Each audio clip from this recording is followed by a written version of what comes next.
Llegó la totalmente nueva Nissan Murano, con buenas vibras incluidas. Siente el sistema de sonido Bose dar vida a cada nota. Asientos delanteros con masajeador que renuevan tus días. Y un moonroof panorámico que eleva cada vista. Déjate llevar por las buenas vibras de la totalmente nueva Nissan Murano. Explora más en nissanusa.com. El moonroof panorámico, sistema Bose y los asientos con masajeador son funciones disponibles. Empezamos una nueva edición de Café Mercosur, este espacio en el que nos proponemos analizar la realidad de los países de la región con un foco en los aspectos jurídicos. Bueno, hoy estamos en otro encuentro de Café Mercosur y Batuque en la cocina con la doctora Cecilia Urquieta, una abogada constitucionalista, ex viceministra de Justicia y Derechos Humanos de Bolivia y forma parte actualmente del equipo de defensa, del equipo jurídico, mejor dicho, de el Evo Morales, ¿no? El que fuera presidente y ahora actual candidato a presidente de Bolivia. ¿Qué tal, doctora? ¿Cómo le va? ¿Cómo está? Muy buenas tardes, un gusto estar aquí en Café Mercosur, en Boutique de la Cocina, contigo, Ramiro y Osvaldo. Un saludo muy grande desde La Paz, Bolivia. Y bueno, agradecerles este espacio para comentarles un poco lo que está pasando en Bolivia, la grave crisis que estamos viviendo actualmente y especialmente el lawfare o la guerra judicial que está viviendo Evo Morales y el instrumento político. Y es muy oportuno porque lamentablemente se habla muy poco de todo eso. En Brasil no hay prácticamente informaciones. Osvaldo, creo que en Argentina tampoco, ¿no? No, tampoco, acá no hay ninguna información, un poco lo que habíamos querido hablar un poco, porque no llega nada, la verdad. A ver, usted puede corregirme, doctora, pero yo creo que acá hay dos grandes arbitrariedades. Por un lado, la del Tribunal Constitucional, que ha inventado teoría, digamos, o doctrina jurídica, al decir que, bueno, que un presidente no puede ser presidente en Bolivia por más de 2 mandatos consecutivos, continuos, ¿no? O discontinuos, lo cual creo que es una lectura, una interpretación un poco, digamos, arbitraria, ¿no? O por lo menos no es muy exegética, que digamos. Y la otra es también estas imputaciones contra Evo Morales, ¿no? Los delitos que se le acusan. ¿Es por ahí, doctora? Sí, bueno, ustedes conocen y han debido ver en toda Latinoamérica toda esta corriente de guerras judiciales que se han hecho a los líderes políticos progresistas, ¿no? No es novedad, se lo ha hecho en Brasil, se lo ha hecho en Argentina, se lo ha hecho en Ecuador, en Perú, ¿no? Entonces se está utilizando un poco una copia o esta misma receta ahora aplicada a Bolivia, ¿no? Se la está haciendo en contra de Evo Morales con los mismos mecanismos que es la judicialización de la política, ese coaptar en primera instancia órganos de poder, en este caso el órgano judicial y el órgano electoral, para que sean funcionales a este propósito, que es en última instancia la proscripción de Evo Morales y del instrumento político, por una parte. Y bueno, por otra parte, se tiene todo un aparato comunicacional interno que desvirtúa la verdad, ¿no? Que tiene toda una estrategia de desinformación total y de mentira, ¿no? Y por otro lado tenemos un cerco mediático que no deja que la verdad sobrepase o se la pueda difundir. Como ustedes dicen, no hay una información clara en otros países, solo queda algunos titulares, solo quedan algunas presabios de la verdad, ¿no? Entonces, estas dos columnas que hacen el lawfare, que es el uso de los órganos del Estado y el uso del aparato estatal para este fin y de los medios de comunicación, se está dando en plenitud en este momento. Evo Morales, Perdón. No, disculpe.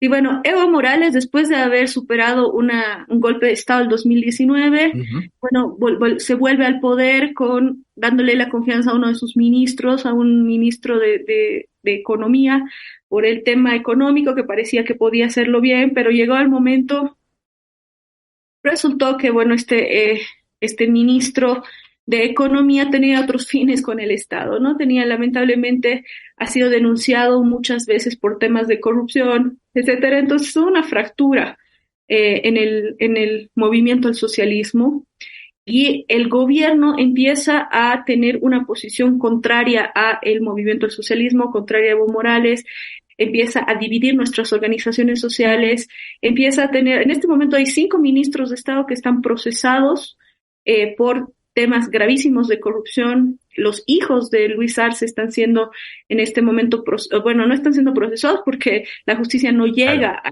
esos niveles, no llegan a procesarlos a ellos, pero hay denuncias muy graves de corrupción en contra de los familiares muy cercanos de Luis Arce. Entonces es así que se da una ruptura, especialmente por los temas de corrupción con el movimiento popular, con el gobierno nacional, y el gobierno nacional empieza a ser el operador del lawfare. Eso es lo que más nos duele, eso es lo que más nos mata, porque nosotros hemos estado incluso en el exilio, el 2019 en el golpe de Estado, y muchas personas han tenido que dejar sus hogares, el mismo Evo Morales, para que retomemos la democracia, para que estas personas ahora estén detentando el poder, y nunca pensamos que ellos mismos iban a ser los operadores del lawfare en este momento. Pero así se ha dado.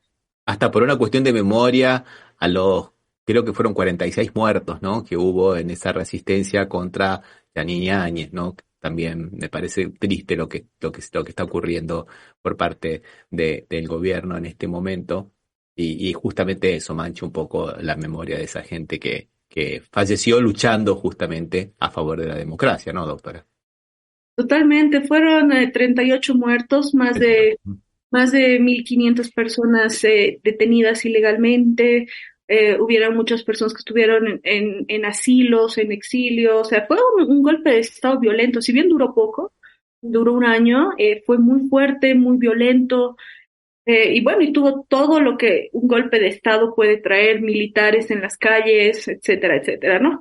Pero bueno, se logró retomar la democracia, y nosotros pensamos que se podía dar una continuidad al proyecto político, al Estado plurinacional, pero no fue así, ¿no? Desde el 2002, ya Evo Morales empieza a denunciar ciertos actos irregulares, empieza a denunciar también movimientos irregulares desde el ejército, desde la policía boliviana, persecución a líderes políticos, actos gravísimos de corrupción, que eso es lo que nos ha llevado a la crisis. En este momento Bolivia está en una profunda crisis económica, política y social. Más allá del lawfare de Evo Morales, aquí hago un pequeño paréntesis, estamos en una profunda crisis. En este momento todas las estaciones de servicio de hidrocarburos están colapsadas porque el gobierno nacional está rindiendo al 40-30% de lo que debería rendir. No hay gasolina en las estaciones de servicio, y el mismo gobierno nacional ha salido a decir que no hay porque no tenemos divisas, porque no tenemos reservas, no tenemos dólares en nuestro país, y por tanto están tomando medidas como si estuviéramos en el COVID, ¿no? Se están pidiendo que los colegios no pasen clases y pasen clases virtuales, que la gente no salga de sus casas, están tomando medidas así drásticas como si estuviéramos en una pandemia, porque no podemos subsanar el tema de la gasolina. No hay gasolina, no hay dólares, absolutamente todo ha subido de precio. Bueno, estamos subsumidos en una crisis económica muy, muy grave. Pero bueno, todas estas cosas ya se estaban sintiendo desde hace 2 años, ya sentíamos que esto iba a pasar, ya lo estábamos advirtiendo.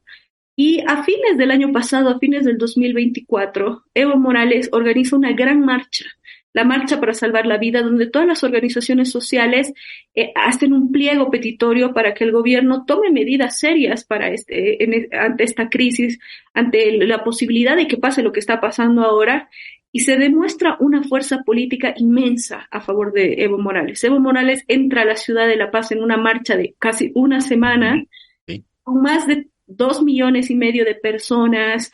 Entonces se visualiza la fuerza política y social que tiene Evo Morales, y también alentando a que él pueda ser el próximo candidato para las elecciones que se llevarán a cabo el próximo 17 de agosto. ¿Qué pasa después de esa marcha? A partir de esa marcha, y lo confiesa públicamente un exministro de Estado, hace un mes atrás un ministro de Estado dijo, se está concretando el plan que habíamos trazado en el que se iba a inhabilitar a Evo Morales, se le iba a iniciar procesos judiciales y le íbamos a quitar la sigla. Bueno, lo han ejecutado, tal cual. Han ido paso por paso ejecutando este plan. Después de esta gran marcha para salvar la vida, el gobierno empieza a tener medidas de persecución violentas. Empiezan por ejemplo, después de esa gran marcha, hay una arremetida policial y militar muy fuerte. Incluso hay una persona muerta en después de esa manifestación, de esa gran marcha, y a partir de ahí se empiezan a hacer procesos judiciales en contra de dirigentes sindicales, de las organizaciones sociales y en contra de Evo Morales. En esa semana se le abren 7 procesos penales a Evo Morales. En esa semana, y se vuelven a reabrir procesos que ya estaban cerrados, procesos que no tenían ningún fundamento técnico, que estaban totalmente archivados, se los vuelve a reabrir. Entonces empiezan con esta retórica de quitar la sigla al movimiento al socialismo también, ya con el órgano electoral. El órgano electoral empieza a tener en complicidad, vamos a decir, con el Tribunal Constitucional. Ahora, nuestro Tribunal Constitucional en Bolivia es un tribunal que es electo por voto, ¿no? Nosotros elegimos por votación a nuestros magistrados del Tribunal Constitucional y el mandato de estas personas ha terminado en enero de este año, o sea, en diciembre del 2023, y ya deberían haber terminado sus funciones. Sin embargo, ellos se han extendido en sus funciones por una sentencia constitucional que ellos mismos se han puesto, ¿no? Entonces, ellos han prorrogado sus funciones por más de un año con sentencias constitucionales ilegales, inconstitucionales, no han llamado a elecciones, han postergado las elecciones, y todo esto con la venia del gobierno nacional, ¿no? Entonces, tienen ahí una complicidad para mantenerlos en estas funciones a estos magistrados, y por otro lado, ellos sacan sentencias a pedido, más o menos, ¿no? Hacen sentencias que no tienen bases jurídicas, que no tienen elementos suficientes para llamarse sentencias constitucionales, pero las sacan de todas formas.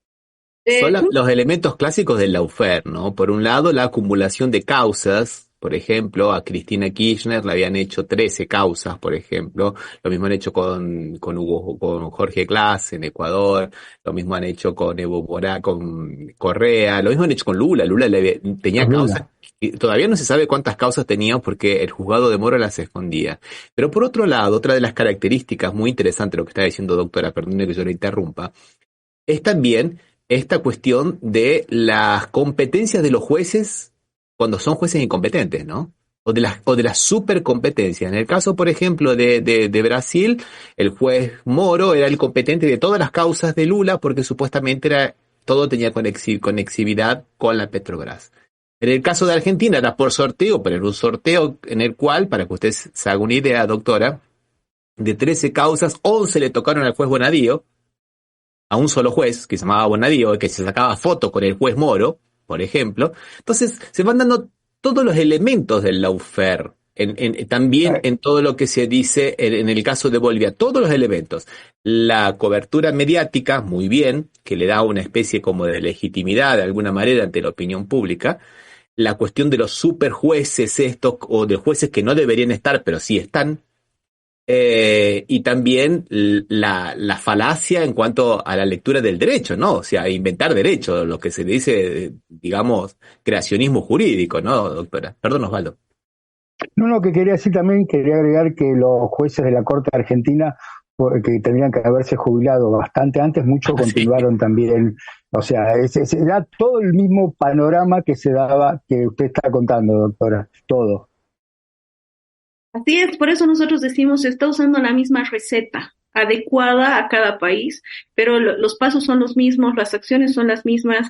En este caso es muy, muy triste porque vemos a un tribunal constitucional que se lo había formado con nuestra constitución del 2009 para que sea autónomo, para que tenga, que sea el guardián de la constitución, ¿no?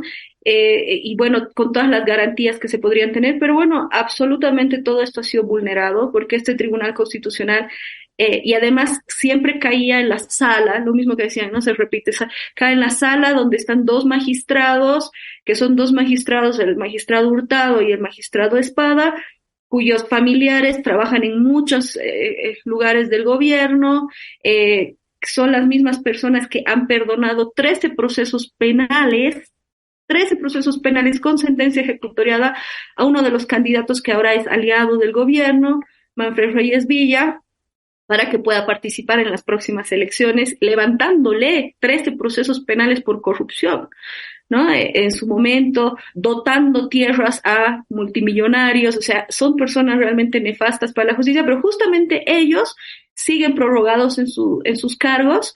Primero era todo el tribunal y después hemos ido a elecciones, menos ellos, menos los curules de estas dos personas que justamente se mantienen en sus cargos, pero no hemos podido ir a elecciones de sus cargos, porque ellos así lo han maquinado. O sea, es una vulneración y es una desinstitucionalización de la justicia muy fuerte en Bolivia. Realmente creo que nunca hemos tenido una crisis jurídica tan grave, porque no tenemos ya un Estado de Derecho. Estos jueces han destruido toda nuestra institucionalidad en el ámbito jurídico, donde no tenemos confianza de absolutamente nada. Entonces, como les digo, después de una lucha de un año para que se llame a elecciones judiciales, hemos ido a elecciones judiciales, pero no en los distritos donde están estos jueces, justamente porque ellos así lo han dispuesto. Terrible. Pero bueno, estos jueces, estos magistrados, en principio nos han quitado la sigla del movimiento al socialismo. ¿Qué pasa? Todos los partidos políticos, las organizaciones políticas tienen que adecuar, elegir directivas cada cierto tiempo, por ley. Entonces, el movimiento al socialismo, siendo el instrumento político, la organización política más grande de la historia de Bolivia, que aglutinábamos más del 60% de las personas inscritas en un partido político. O sea, realmente es un fenómeno muy interesante el que teníamos como movimiento al socialismo. Hacemos un gran congreso, se elige a la directiva, se lleva, y todo esto bajo la supervisión del órgano electoral, que es el cuarto órgano del Estado. Cuando se termina de hacer la supervisión, el órgano electoral nos sale con que Evo Morales no es militante del movimiento al socialismo. Que Evo Morales supuestamente no se había presentado el registro de su militancia en un formato físico, impreso. A ver, para empezar, ¿quiénes administran la información sobre la militancia de todos los ciudadanos y ciudadanas en Bolivia? Es el órgano electoral, son ellos mismos los que tienen esa información. Entonces nosotros solicitamos a ellos esa información, ellos nos los imprimen en un papelito y nosotros les volvemos a dar a ellos. Pero nosotros habíamos presentado en un formato digital, que también es un formato oficial del mismo órgano judicial, y ellos dijeron, no, como presentaron en este otro formato y no en este formato, no es válido. Entonces, Evo Morales y 5 personas más no son militantes. Y la ley te permite incluso hacer correcciones. Entonces, nosotros hemos presentado en los dos formatos. Información que además no es de otro órgano, es información que ellos mismos administran. Entonces, con esa excusa, nos han invalidado nuestro Congreso. Hemos hecho 4 congresos más después de ese. 4 veces hemos intentado hacer congresos y el órgano electoral no nos ha permitido por esa excusa ridícula, que yo se las comento porque la gente tiene que saber que es absurda lo que nos han hecho. Es realmente una excusa que no tiene fundamentos para nada. Y después de eso, el gobierno presenta una nueva directiva del MAS-IPCP, una directiva paralela, con personas que ni siquiera eran militantes del movimiento al socialismo, porque uno de los requisitos para ser dirigente nacional del MAS-IPCP era que tengas 10 años de militancia, que está en nuestros estatutos. Bueno, hay personas que militaban en otros partidos políticos, que tienen pruebas, que tienen registros, bueno, el Tribunal Constitucional obliga mediante una sentencia al órgano electoral a que reconozcan esta directiva trucha que decimos nosotros del movimiento al socialismo, y los reconocen. Y le quitan la dirección nacional del MAS y PCP a Evo Morales y a su directiva, y se la dan a estas terceras personas que ni son militantes del movimiento al socialismo, con pruebas, con absolutamente todo. Entonces nos quitan la sigla, nos proscriben como movimiento. Bajo esas circunstancias, ¿qué hacemos? Bajo esas circunstancias decimos, no nos vamos a rendir porque nos quitarán la sigla, y lo mismo han hecho con todas las organizaciones sociales, las han dividido, las han prebenalizado, etcétera, y por eso ahora tenemos dos de todo, tenemos dos dirigencias, pero y todas estas dirigencias han sido cooptadas a punta de gasificaciones e intervenciones policiales y graves vulneraciones a derechos humanos, ¿no? Entonces, ha sido todo un proceso muy triste, muy doloroso, que ha sido con la intervención policial, con el uso violento de las fuerzas públicas, etcétera, etcétera. Pero bueno, entonces ellos logran crear una estructura paralela a la nuestra, a la genuina, y hacen creer ante el mundo, ante el pueblo, ante toda la ciudadanía que ellos son los legítimos, ¿no? Pero tenemos absolutamente todo registrado. Entonces, ahora, bajo esas circunstancias, nosotros estamos buscando, hemos hecho una alianza con otro partido político para que pueda Evo Morales y pueda, bueno, toda la militancia, porque las encuestas, si ustedes ven las encuestas hoy en día, todas apuntan a que Evo Morales ganaría las elecciones si fueran las elecciones mañana, ¿no? Entonces, no es el partido, sino es la estructura que Evo Morales ha construido y la legitimidad y el apoyo social que aún tiene, por una parte. Entonces, esta es la forma en la que nos han robado la sigla, el partido político.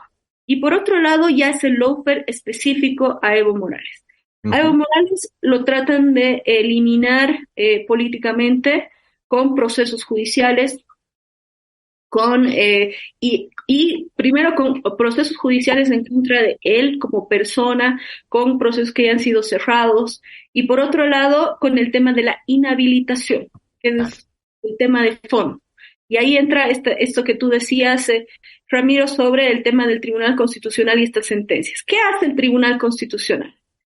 Saca una sentencia constitucional que es en Bolivia existen las acciones de defensa que ustedes deben conocer, que es, por ejemplo, el habeas corpus, cuando una persona se ve vulnerada o está siendo ilegalmente detenida o ilegalmente procesada, etcétera, ¿no? Entonces, una persona que estaba postulando a las elecciones judiciales, porque hay una etapa previa a las elecciones judiciales que va a la Asamblea Legislativa, hace una acción de defensa, inicia una acción de defensa en el Beni, en un departamento de Bolivia, porque supuestamente su derecho al debido proceso, a la libre expresión estaba siendo vulnerado. Hace su denuncia en el Beni, un tribunal del Beni resuelve su denuncia y le da la razón, le da la tutela, se cae el reglamento en la Asamblea Legislativa y bueno, ahí termina ese proceso constitucional. Todos los procesos constitucionales van en revisión al Tribunal Constitucional. Este proceso va en revisión al Tribunal Constitucional y, oh casualidad, cae en la sala de estos dos magistrados. ¿Qué hacen estos dos magistrados? Lo único que tenían que hacer era decir, ¿está bien o está mal lo que hizo ese tribunal del Beni? Punto.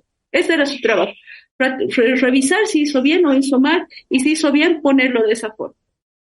Emiten una sentencia de casi 100 páginas, donde el Tribunal Constitucional empieza a divagar, y empieza a hablar de la democracia, y empieza a hablar de todo, y ahí, en la parte considerativa, en la parte de su fundamentación, empieza a hablar sobre las elecciones presidenciales, y cita a la opinión consultiva 026, que es la opinión consultiva que ha emitido la Corte Interamericana de Derechos Humanos, y dice que más o menos le faltaba poner Evo Morales no puede ser presidente, cuando no tiene absolutamente nada que ver. Pero dice que ningún partido político puede estar más de 10 años en el poder, primera cosa, que eso no lo han tomado en cuenta totalmente. Y segunda cosa, dice que no se puede dar la reelección discontinua. la reelección discontinua es una figura que no existe. No existe porque es contradictoria en sí. Porque las reelecciones, cuando una persona está ejerciendo el cargo, se reelige y se vuelve a reelegir de forma continua, una vez tras otra. No existe la reelección discontinua, ese concepto no existe en ninguna parte. Y ellos dicen que esto lo han sacado de la opinión consultiva 028 del 2021. En principio, esta sentencia constitucional no es vinculante. ¿Por qué? Porque trata de otra cosa, trata de un derecho de una persona que les he explicado. Evo Morales ni pudo manifestarse al respecto. Nada, ni se lo notificó, nada. Nada, porque era una sentencia que no tenía que ver con las elecciones presidenciales, tenía que ver con las elecciones judiciales de un derecho de una persona aparte, y además que ya se habían llevado adelante las elecciones judiciales incluso, o sea, ya era solamente la ratificación, la revisión de esa sentencia, y empiezan a sacar mediáticamente que hay una sentencia constitucional que inhabilita a Evo Morales, empiezan a decir a todo el mundo, pero eso es mentira, porque la parte final, que es la parte resolutiva de una sentencia, no dice nada respecto a las elecciones presidenciales, no dice nada respecto a Evo Morales, sino dice, se ratifica la sentencia que emitieron en el Beni, punto. Pero en todo lo anterior es una divagación que hace el Tribunal Constitucional, ¿no? Entonces es una locura cómo ellos intentan decir que Evo Morales estaba inhabilitado. Nosotros, incluso Zaffaroni, que ustedes lo conocen bien, lo escuchamos. De Corte Interamericana, que ha sido partícipe de esta opinión consultiva, ¿no? Él si bien hace un voto en contra de esta opinión consultiva, él ha aclarado con mucha lucidez que tiene el doctor Zaffaroni, y ha explicado y ha dicho, decir que la opinión consultiva inhabilita a Evo Morales es una fake news, sépanlo, es mentira, porque la opinión consultiva lo que hace es delimitar, efectivamente limita, dice, la reelección presidencial continua efectivamente no es un derecho fundamental protegido por la Carta Interamericana de Derechos Humanos. Y vamos a entender, y lo pone expresamente en su párrafo 38 esta opinión consultiva, y dice, este tribunal entiende como reelección presidencial a la persona que ejerce el cargo de forma continua. El presidente que está ejerciendo el cargo se postula una vez, dos veces, y una tercera vez que se quiera postular, eso ya no es un derecho fundamental, pero tiene que ser de forma continua, y lo pone expresamente la Corte, ¿no? Entonces, la Corte, bajo ninguna circunstancia, crea esta figura de reelección discontinua, porque Evo Morales no es presidente en este momento. Entonces, hay un corte, es como lo que ha pasado con Lula. Lula ha sido presidente en 2 gestiones, después ha sufrido un lawfare, etcétera, y han venido 2 presidentes más, y después vuelve a ser reelecto o electo, y bueno, y nadie ha dicho que no puede ser reelecto o que existe alguna limitación. Entonces, es una distorsión de todo esto. Entonces, nosotros con mucha fuerza y hemos intentado explicar esto a la gente, se ha tratado de explicar, y estaba resultando, la gente estaba entendiendo que realmente esa sentencia no limita el derecho de Evo Morales a una reelección o a una elección en este caso, porque ya no se trata de una reelección, sino de una nueva elección. Y el Tribunal Constitucional saca una otra sentencia, en este caso un auto constitucional, que utiliza el instrumento jurídico, el instituto jurídico de la aclaración y enmienda.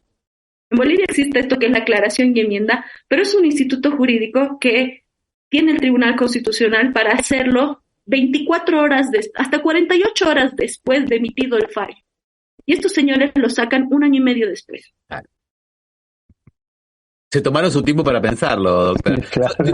Disculpe que yo me estaba sonriendo un poco mientras usted hablaba, pero la verdad que yo me estaba sonriendo porque con todas las cosas que le están haciendo a Evo Morales, la hemos vivido tanto con lo que le hacían a Lula. Cuando usted decía que no era el Tribunal Constitucional, era una sala.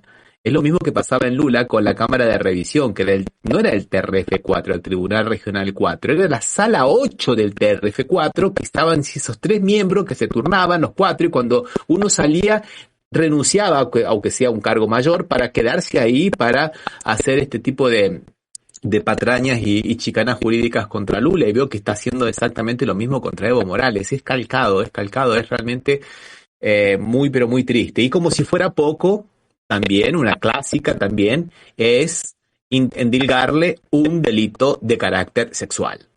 Porque ya eso también es de praxis, ¿no? Lo hemos visto hasta con Perón en Argentina, con Assange, es clásico eso, inclusive hasta con Strauss-Kahn, que era el director del Fondo Monetario Internacional, que iba a ser candidato a presidente en el 2011 y se lo sacaron de encima inventándole porque después no se probó nada y después de toda la investigación no hubo ninguna condena, fueron absueltos, ¿no? Por eso salvo que no se haya podido probar nada, pero bueno.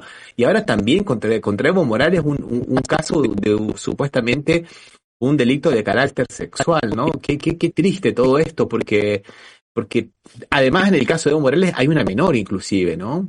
Que bueno. Sí. Bueno, muy triste, ¿no?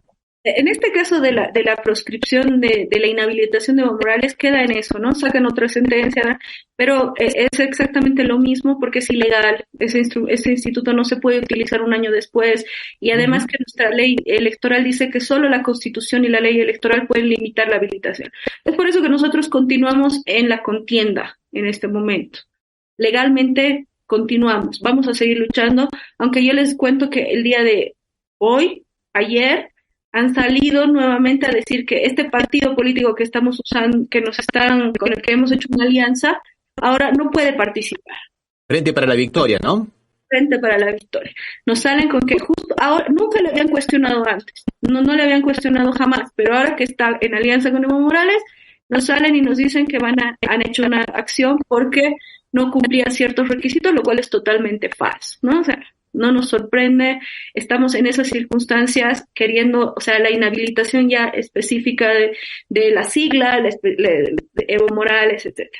Y ahora lo más doloroso es esto que tú dices, Ramiro, porque han habido épocas de lawfare donde utilizaban delitos de corrupción, porque yo creo que necesitan, y parte del lawfare es que la gente se sensibilice, que la gente sienta que le están robando. Entonces, primero eran estos delitos de corrupción, como lo hicieron con Cristina, como lo hicieron con Correa, porque la gente sentía que le estaban robando, entonces se sensibilizaba y se ponía en contra de estos líderes, porque el fin del lawfare es desacreditar moralmente a estas personas que tienen tanto apoyo social, ¿no? Moralmente, éticamente, y ahora han empezado cambiando un poco esa estructura, ya no usando delitos de corrupción porque no han podido comprobarlos, porque al final siempre se caían. A Evo Morales lo han tratado siempre de narcotraficante, nunca le han encontrado nada de narcotraficante. Después han tratado de inculparlo en algunos temas de corrupción, nunca han encontrado absolutamente nada. Entonces ya entran en este tercer terreno que es asqueroso, porque utilizan a menores de edad, utilizan a mujeres, y ahí la gente sí se sensibiliza, especialmente la gente que no está inserta en la política o que se queda con el titular, ¿no? Y cae muy rápidamente ante las mentiras de estas estrategias políticas. Bueno, eso está pasando ahora con Evo Morales. Durante el gobierno de Yanine Áñez, el gobierno de facto de la dictadura, Yanine Áñez reinició este proceso por estupro. Ella inició este proceso por estupro.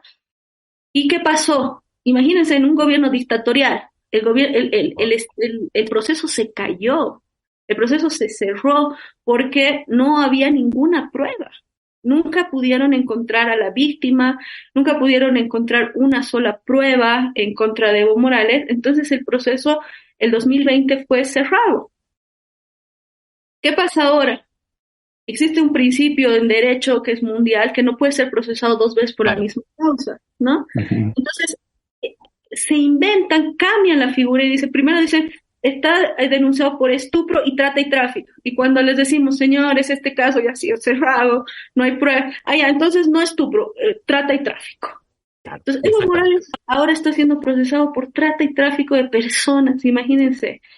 El delito de trata y tráfico es un delito transnacional, es un delito que tiene que estar involucrada una organización criminal, que tiene que ver con el tráfico de personas de un país a otro, con fines ilícitos, etcétera, tiene ciertas características que no las han podido probar hasta el día de hoy, ¿no?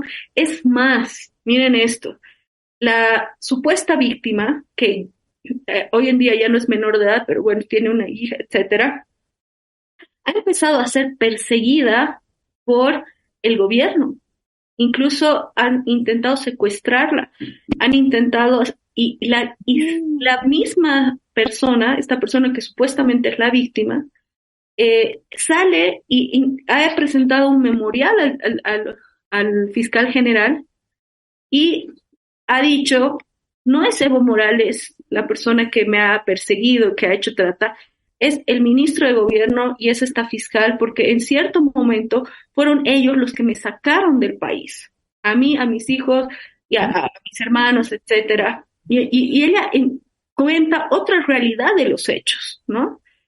Hasta el día de hoy no se inició ningún proceso en contra de estas personas que ella misma denuncia, y ella ha dicho, o sea, en ningún momento ella ha inculpado a Evo Morales, ¿no?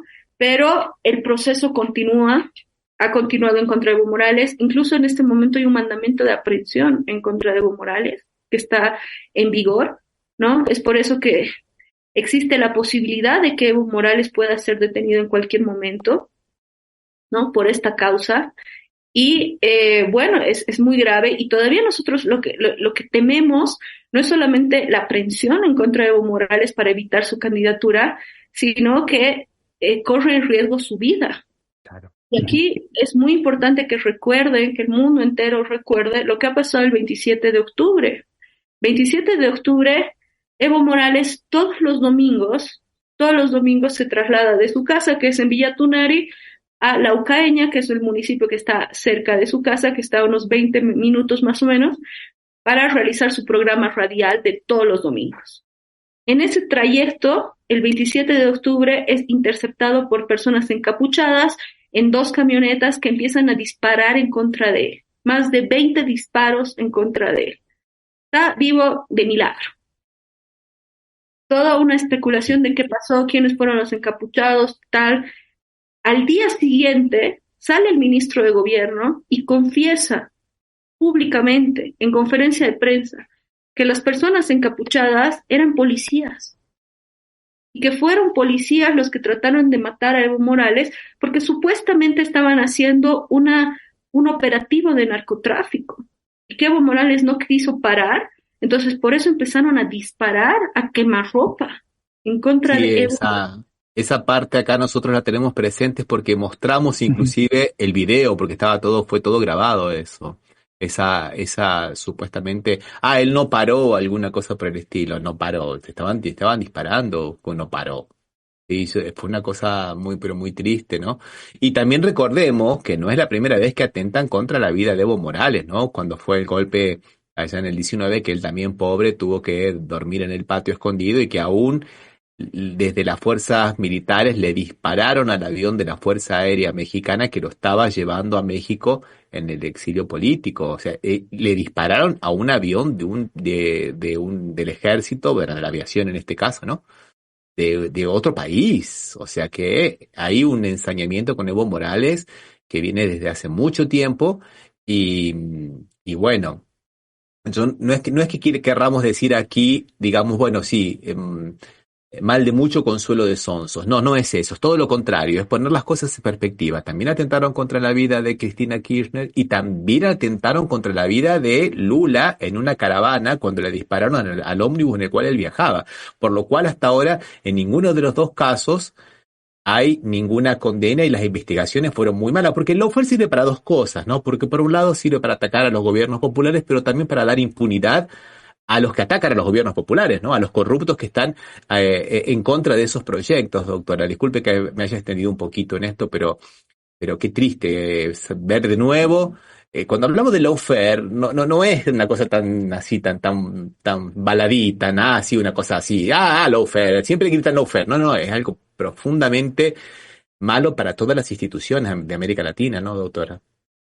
No, y totalmente pertinente lo que dices, porque eso es lo que ha pasado. Hace 2 semanas atrás, por eso le digo, todo está pasando muy rápido acá en Bolivia. ha salido una resolución del Ministerio Público avalado por el órgano judicial cerrando el caso de investigación. O sea, la justicia se niega a investigar un caso de intento de magnicidio. Esto es una locura. Es una locura que estamos viendo, está pasando delante nuestro, cosas que jamás pensábamos que íbamos a ver, que solamente las veíamos en tiempos dictatoriales, pero está pasando en Bolivia. Un fiscal dice, una fiscal de Cochabamba dice que se va a cerrar el caso de investigación en contra del intento de magnicidio porque no se han identificado a los autores. ¿Cómo no se han identificado a los autores si el ministro de gobierno, Eduardo del Castillo, ha salido en conferencia de prensa a decir quiénes eran los autores, pero no se los quiere investigar directamente y el caso ha sido cerrado?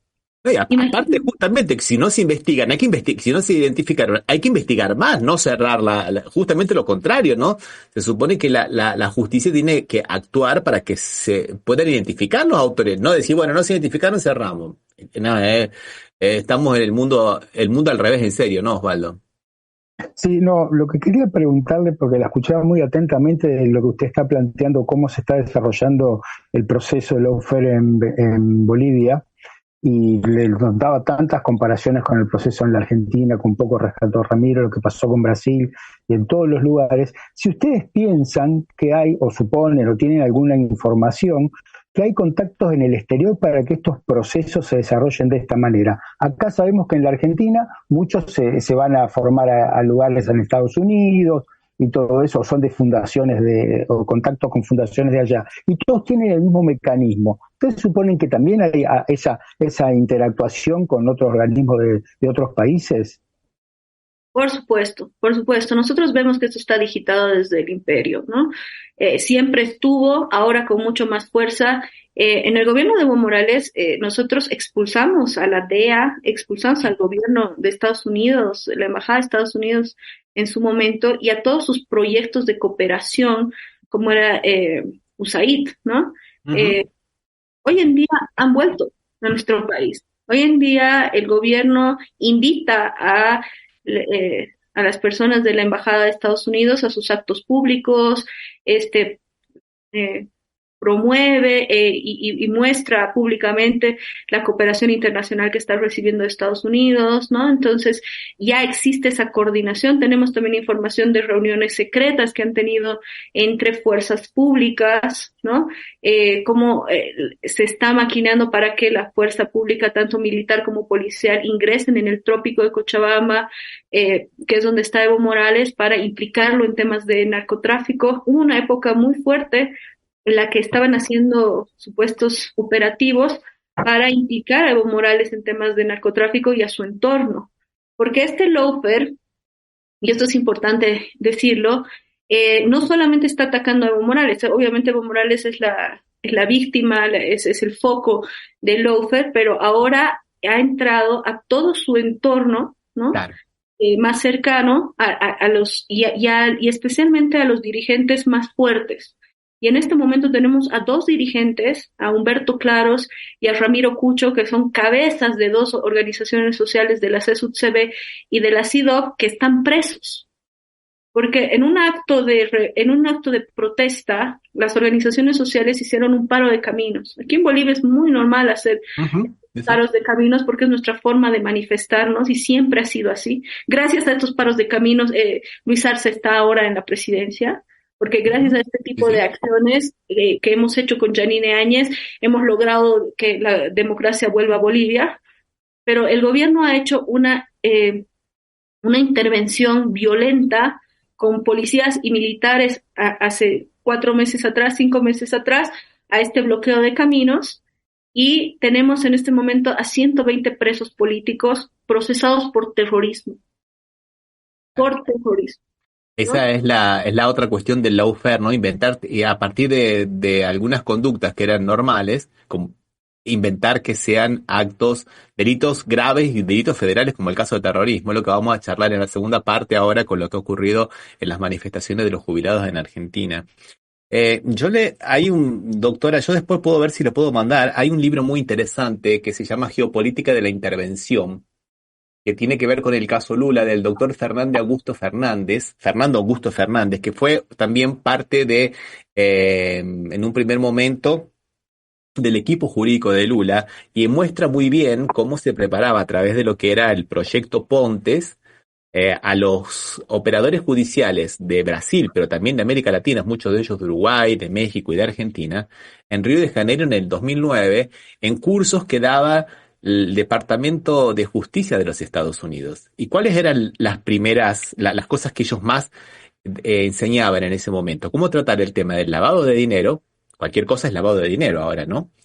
La asociación ilícita, cualquier cosa es asociación ilícita, y el tema de cómo hacer interrogatorios y la figura del arrepentido, que son básicamente muchas veces todos ¿cómo es? Los elementos que tiene las cosas de lawfare. Con Osvaldo a veces decimos, ¿no? Cuando hay lavado de dinero y asociación ilícita, y ahí no hay nada.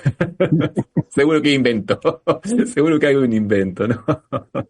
Yo voy a ver si después está en portugués y puedo mandarle para la fotografía de donde aparece esto, que salió inclusive en varios lados esto del proyecto Pontes, y los seminarios que se hacían en materia jurídica organizada, todo con supuestamente, digamos, una pátina de legalidad, ¿no? No de intervencionismo, supuestamente pedidos por estos operadores judiciales. Y claro, uno de los seminaristas estrellas de estos seminarios jurídicos era el juez Moro, ¿no? Hablando de lavado de dinero.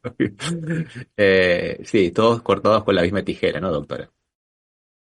Por favor, si nos puedes mandar el título para que aquí lo busquemos, Sí. porque realmente esto no es casual, ¿no? No. Entonces, son recetas que se están aplicando de forma sistemática y realmente la gente se tiene que dar cuenta que esto no es casualidad, que lo que está pasando no es casualidad y realmente es muy doloroso ver lo que está pasando. Hace poco llegó una comisión de la Coordinadora Americana de Derechos Humanos de Argentina, que aglutina a varios organismos de derechos humanos, que se reunieron con los presos políticos, con Evo Morales, y quedaron muy impresionados esta comisión que ahora está haciendo un informe que apenas lo tengamos, hay un informe preliminar que se los puedo hacer llegar, Sí, sí, por favor. a hacer un informe final donde han identificado gravísimas vulneraciones a los derechos humanos, ¿no?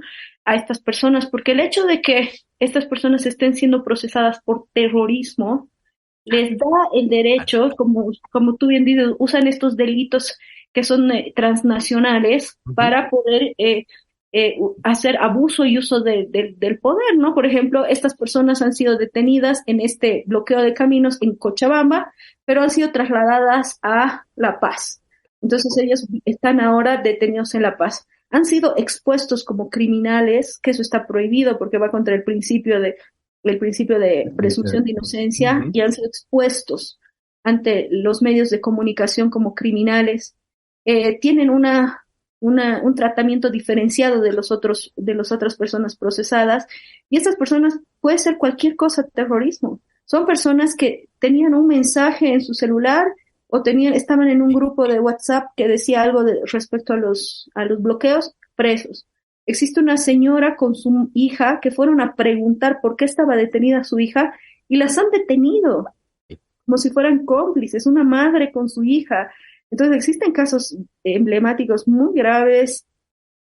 Realmente nunca pensamos llegar a esta situación de persecución judicial y de criminalización de la protesta, ¿no? O sea, la criminalización de la protesta ya es una cosa que está usando el fascismo de forma descabellada, abiertamente. Yo aprovecho para solidarizarme con el pueblo argentino por lo ocurrido hace 2 días con los jubilados. Realmente las imágenes son dramáticas, cómo golpean a las personas de la tercera edad y están justificando con una desfachatez tan grave.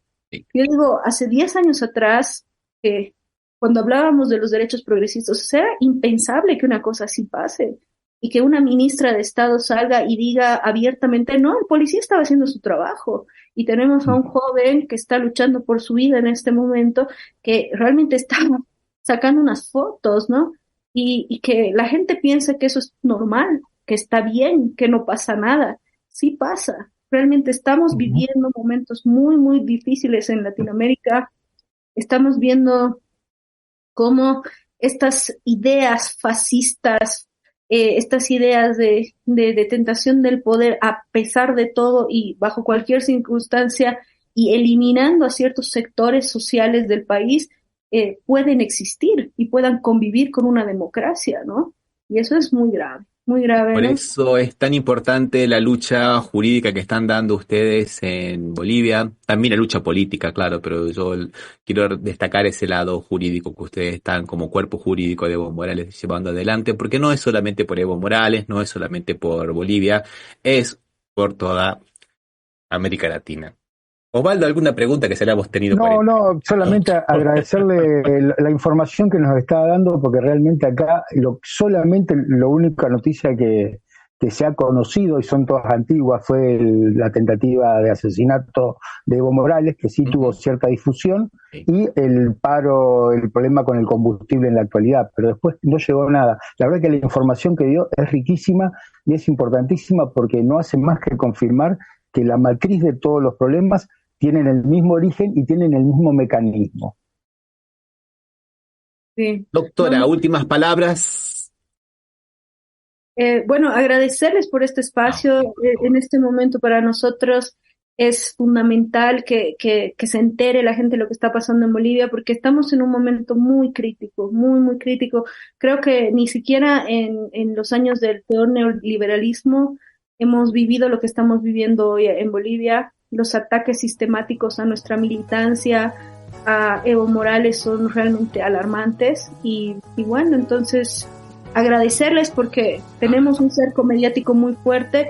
Y bueno, estamos a un mes, 2 meses de que hayan elecciones o que pueda participar en las próximas elecciones, y realmente la voz internacional va a ser fundamental para por lo menos plasmar lo que está pasando en Bolivia. Entonces, un gran abrazo y muchas gracias por escucharnos. No, los agradecidos somos nosotros. Agradecemos primeramente a Marcela y a Maya, que nos hicieron de puente, y a ustedes le agradecemos muchísimo toda su generosidad, todo su tiempo, y las puertas están siempre abiertas cuando usted, doctora, ni hace falta que dice, quiero participar, y están las puertas abiertas. Muchísimas gracias.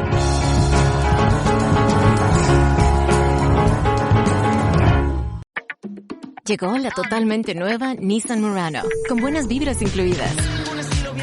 Siente el sistema de sonido Bose dar vida a cada nota. Asientos delanteros con masajeador que renuevan tus días. Y un moonroof panorámico que eleva cada vista. Déjate llevar por las buenas vibras de la totalmente nueva Nissan Murano. Explora más en nissanusa.com. El moonroof panorámico, sistema Bose y los asientos con masajeador son funciones disponibles.